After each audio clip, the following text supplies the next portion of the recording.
Hello everyone, Mrs. Ryan here. Today we are going to start our reading of The Ransom of Red Chief. Woo! We're just going to read it in a couple page segments. That way there's several videos in case you don't get through everything. So something to keep in mind is that this story was written in 1907. And remember what we have learned about perspectives, right? Perspectives can change depending on the time period that you grew up in or the culture that you grew up around, right? It kind of changes over time as you learn new things. So in 1907, so you have to kind of put your mindset in 1907, right? Something to keep in mind in 1907 was that settlers who were moving west really thought that Native Americans were these savages, were these bad people who were going to get ya, and it was just like their point of view, right? It was their perspective. They didn't see the Native American perspective that who are these people coming to take my land, right? So just keep that in mind. So some of these things that you'll hear in this story wouldn't be things that we would repeat today because it doesn't make sense in our time period. So just something to keep in mind. All right, I'm going to flip the camera around. You can follow along on your copy. Here we go. The Ransom of Red Chief by O. Henry, 1907. It looked like a good thing, but wait till I tell you. We were down south in Alabama, Bill Driscoll and myself, when this kidnapping idea struck us.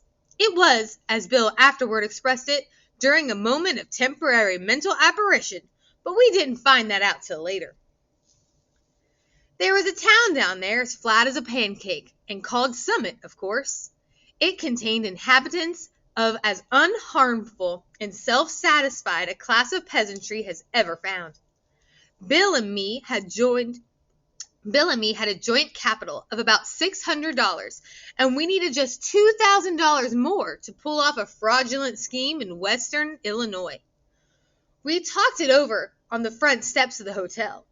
Family, says we, is strong in semi-rural communities, therefore, and for no other reasons, a kidnapping project ought to do better there than in the radius of newspapers that send reporters out in plain clothes to stir up talk about such things.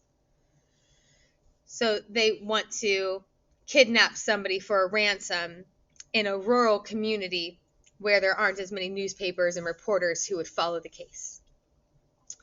We know that Summit couldn't get after us without anything stronger than constables and maybe some lackadaisical bloodhounds and an article or two in the weekly farmer's budget. So it looked good. We selected our victim, the only child of a prominent citizen named Ebenezer Dorset. The father was respectable and tight, a banker and a stern, upright collection plate passer. So he did not give to charity. The kid was a boy of 10 with prominent freckles and hair the color of the cover of the magazine you buy at the newsstand when you want to catch a train. Bill and me figured that Ebenezer would melt down for a ransom of $2,000 to a cent. But wait till I tell you. About 2 miles from Summit was a little mountain covered with a dense cedar grove. On the rear elevation of this mountain was a cave. There we stored provisions. One evening after sundown, we drove in a buggy past old Dorset's house. The kid was in the street throwing rocks at a kitten on the opposite fence. Nice kid, huh? Hey, little boy, says Bill, would you like to have a bag of candy and a nice ride? The boy catches Bill neatly in the eye with a piece of brick. That'll cost the old man an extra $500, says Bill, climbing over the wheel. That boy put up a fight like a welterweight cinnamon bear, but at last we got him down in the bottom of the buggy and drove away. We took him up the cave, and I hitched the horse in the cedar grove. After dark, I drove the buggy to the little village 3 miles away, where we had hired it, and walked back to the mountain. Bill was pasting bandages over the scratches and bruises on his features. There was a fire burning behind the big rock at the entrance of the cave, and the boy was watching a pot of boiling coffee with 2 buzzard-tail feathers stuck in his red hair. He pointed a stick at me when I come up, and he says, "Ha! Do you dare to enter the camp of Red Chief of the Plains?"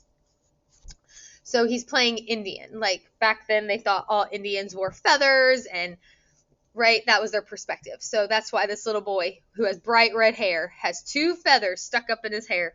And he's pretending like he's the Red Chief of the Plains.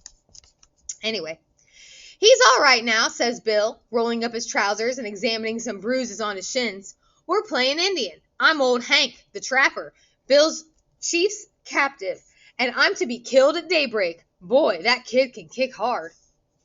Yes, sir, that boy seemed to be having the time of his life. The fun of camping out in a cave had made him forget that he was a captive himself. He immediately christened me Snake Eye, the spy, and announced that I would also meet my fate at the rising of the sun.